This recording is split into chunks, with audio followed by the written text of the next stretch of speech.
Have you ever wondered what it would be like kung ang inyong gobyernong nakagisnan, or that you're familiar with, acted or behaved in the same manner as a private sector or yung mga businesses na hindi nagbibilong sa public sector or sa gobyerno? Naisip niyo ba yun? Stay tuned because I'm gonna be talking about that next.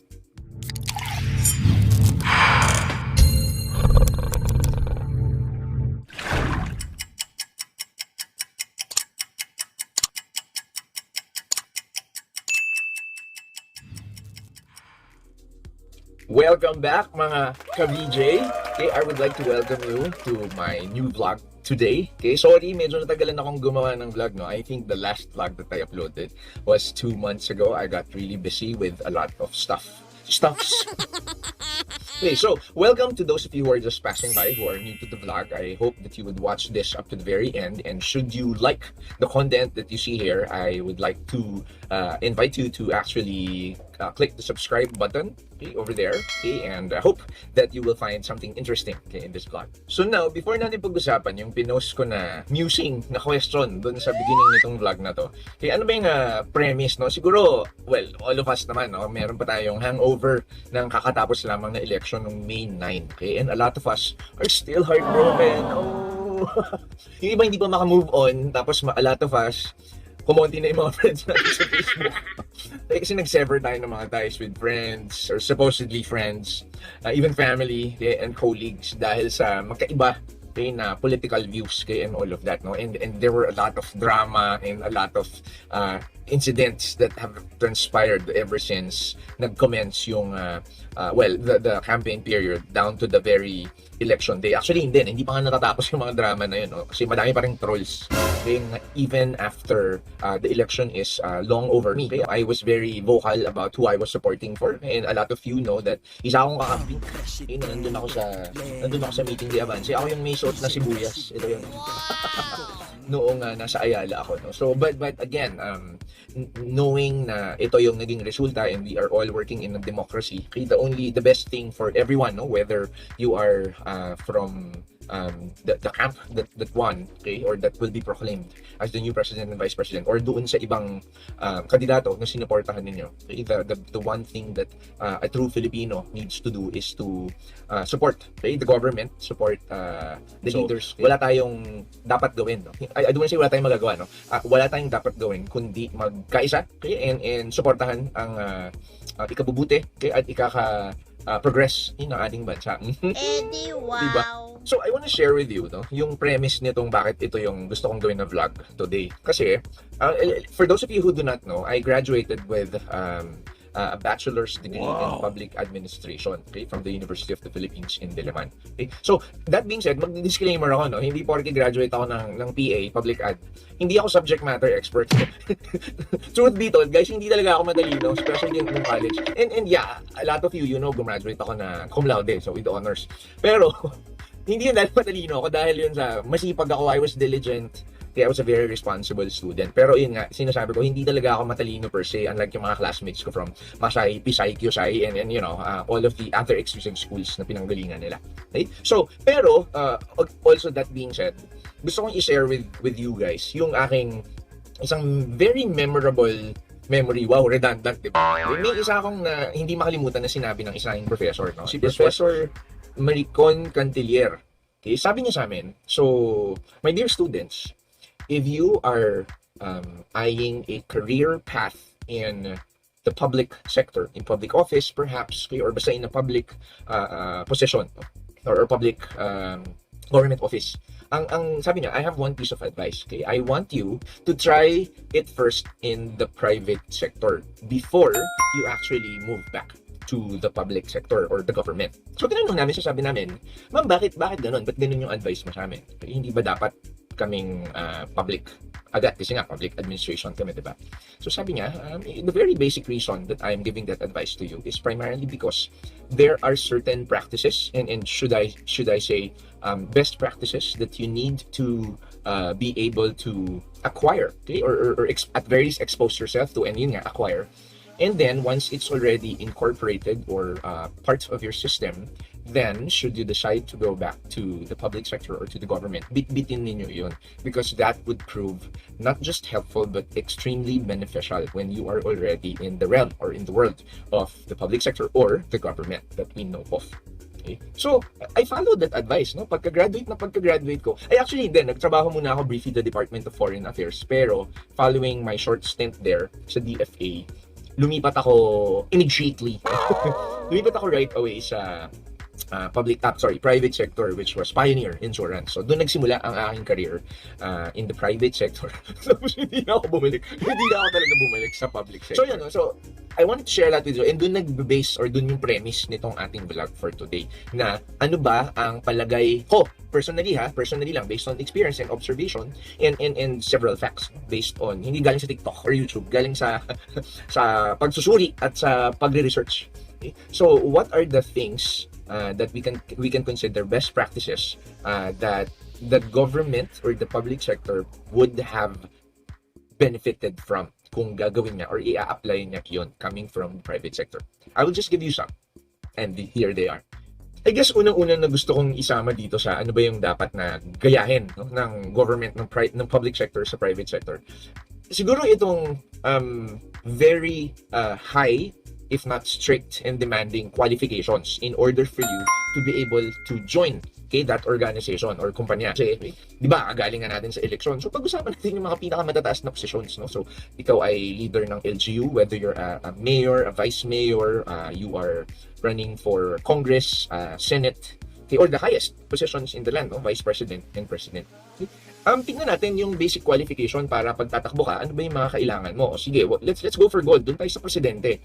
Okay? Ang presidente, wala yang basic educational qualification. Okay? Hindi katulad ng nasa mag-a-apply ka nga lang minsan sa clerk. Minsan hinihingi pa nila at the very least second year college ang natapos mo, or yung iba mas gusto nila college graduate ka of even any 4-year course, not necessarily business related. Yung iba very specific sa private, sasabihin nila kailangan graduate ka ng secretarial or graduate ka ng if for example you're applying for accounting officer, kailangan ikaw ay graduate ng accounting. Hindi ka pwedeng pumasok sa organization, private for that matter, kung ang position na gusto mo ay accountant, tapos ikaw ay graduate ng kunwari engineering, yan, ganyan, or secretarial course. Okay.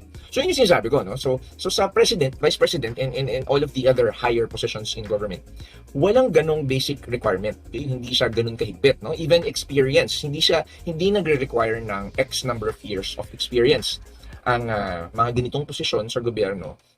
Okay? Unlike in the private sector na naghihingi sila ng at least 1 or 2 years experience or exposure at the very least. Minsan kailangan may certification ka pa in that certain field or industry that you're actually applying for dun sa posisyon nga na yun. So yun lang yung very basic requirement natin for the highest positions in the land. Okay? So wala tayong educational requirement. Okay? So naisip ko, wag na yung president tsaka vice president, doon tayo sa Congress tsaka Senate. Ano ba ang ginagawa? Ano bang departamento nagbibelong ang Congress at Senate? Legislative. So meaning gumagawa ng batas. Hindi ba maganda kung at the very least ang kanilang dapat may requirement sana ang mga kongresista at ang mga senador ng background on lawmaking, or wag na lawmaking yung marunong ka lang ng policy analysis, ganyan, or policy preparation, okay, or at the very least meron ka dapat management course, so to speak, kasi magma-manage ka ng ng parang mini cabinet mo, so to speak. Or yung mga think tank na i-hire mo dahil hindi ka nga marunong. I mean, if the private sector can be very exacting, be very demanding, and be very competitive when it comes to the position na kailangan, the experience and the background, why not the highest positions in the land? Diba? It just makes sense. Siguro yung second ko, I wanna start with the private sector na point of view. Kasi nga, all my life, almost 2 decades nasa private sector ako. Ang pinakasanay na sanay ako doon, gamay na gamay ko, particularly or especially when I was with 𝗟𝗜𝗖𝗏. Okay? Masyado kaming particular with performance management and performance planning up to performance evaluation. Okay? So, what am I talking about here? Ito yung tinatawag natin na KRA at KPIs. Okay? So, for those of you who are not very familiar with KRA, ito yung key results areas. Okay? So, meaning, ito yung mga translated from your job description na ano ba dapat yung mga areas of responsibilities mo? Ano yung mga dapat mong ginagawa? Meaning, ano yung hinire ka for? Okay, so ano yung mga fields or areas na dapat ginagawa mo on your day-to-day basis, okay, or work, pagre-report for work dito sa iyong opisina, okay, sa private. Okay, ano naman ang KPI or Key Performance Indicators? Okay, ito yung siguro to be very overly simplistic about it. Ito yung measurement. Paano mo ma-measure ang success or failure nitong iyong KRA? Okay, so kumbaga at the end of a certain period of time, malalaman mo kung napaka-basic niyan pass or fail. Did you achieve it or did you not achieve it? Okay, so yun yung nagustuhan ko sa konsepto ng working for the private sector. Kasi nga, meron tayong tinatawag na performance-based talaga ang ating, let's say for example, promotion. Okay? So, tatalon ako saglit doon sa public sector. Okay? And again, hindi ko ito nilalahat kasi nga, I am aware naman na, especially during, hindi ko maalala kung anong taon, no? Pero quite recently, ipinasa na yung batas na maging performance-based nga din lahat ng mga promotions and movements, okay, in even the public sector. Okay, so may mga ganon din ng public sector, but again, siguro babalik lang ako doon sa mga highest positions in the land, ng mga LGU, congressman, senators, VP, and president. Okay, hindi ako aware, no? And please correct me if I'm wrong, no? Ayokong magmarunong. Sabi ko nga sa inyo, hindi naman ako subject matter expert or hindi naman ako matalino. Okay? So, please correct me if I'm wrong. Pero, parang wala akong nothing that I'm aware of, na ang, kunwari, congressman or presidente ay may ipinapakita siyang KRAs niya. Okay? At the beginning of the term. Okay? I mean, yeah, pagkatapos ng, di ba, pagka may election, may plataforma, di ba? And normally, what happens to the platform, ito na yung mga nagiging, projects, okay, or things that they will do. Pero, as far as I can remember, there is no such thing as KRAs, or at least nothing that is well-published or that is known by everyone na, ito, ganito ang sinabi pala ni, kunwari, si President Duterte, ang KRA niya pala ay, kunwari, drug addiction eradication. Yan, ganyan. Tapos, ang KPI niya, kunwari, yung number of EG cases, number of, kunwari, drug lords incarcerated. Ayan, yung mga ganyan. Wala akong alam, no, na may ganon. Although, going back to the example of Duterte, the outgoing president, may sinasabi siya na, in 6 months, I will eradicate drugs. O yun, as it is, medyo KRA KPI yun, no? So, ang KRA niya is the eradication of drugs at ang kanyang KPI ay, at least the time element, 6 months. Okay? So, that being said, hindi ako aware nga na ang mga government officials na, yun nga, yung mga highest positions in the land, meron silang mga KRAs and KPIs that are known to the public. Bakit kailangan alam dapat yun ng public? Because doon natin ibabase kung sila ba ay na kung nagawa ba nila ang kanilang expectations natin or at least yung pinramis nila na gagawin nila sa atin, ano? Kasi madaling i-measure, no? Kasi 'di ba, if you would recall from a previous vlog that I have done, may tinatawag tayong SMART goals, 'di ba? So doon nakabase ang iyong mga KPIs. So kailangan specific, measurable, attainable, relevant, and time-bound. So at the very least, kailangan measurable sa tsaka time-bound. Yun nga, and realistic, ano? So, wala kasi akong alam sa gobyerno, sa highest positions in the land, na katulad ng sa private sector, na meron tayong tinatawag na mid-year appraisal. Ano nangyayari sa mid-year appraisal? So, may KRA ka, kunwari sa January. Pagpalo ng June, re-reviewin nila kung yung bang mga targets mo, yung mga kinumit mo, yung mga expected na outputs mo, KRAs, KPIs, at the beginning of the year, in the middle of the year ba, are you at least halfway through accomplishing them? Kasi nga, ang deadline or target mo, nandito ka sa, sa December. So ngayon, sa private sector, pag hindi mo yun na-reach, or kunwari, you're a laggard, ang gagawin ngayon ng boss mo, on the premise na yung boss mo ay magaling na manager or leader, he will coach you to actually better your performance. No? So may mga magaganap na intervention.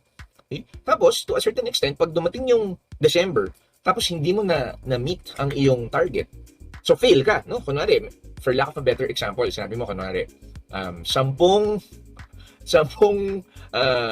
bagong businesses ay maipapasok ko by the end of the year. O yan. So, nung nag-December, ang naipasok mo lang 3, obviously, you failed your KPI. Okay? Tapos, anong pwedeng mangyari sa'yo by December? Pwede ka actually ma-terminate. Okay?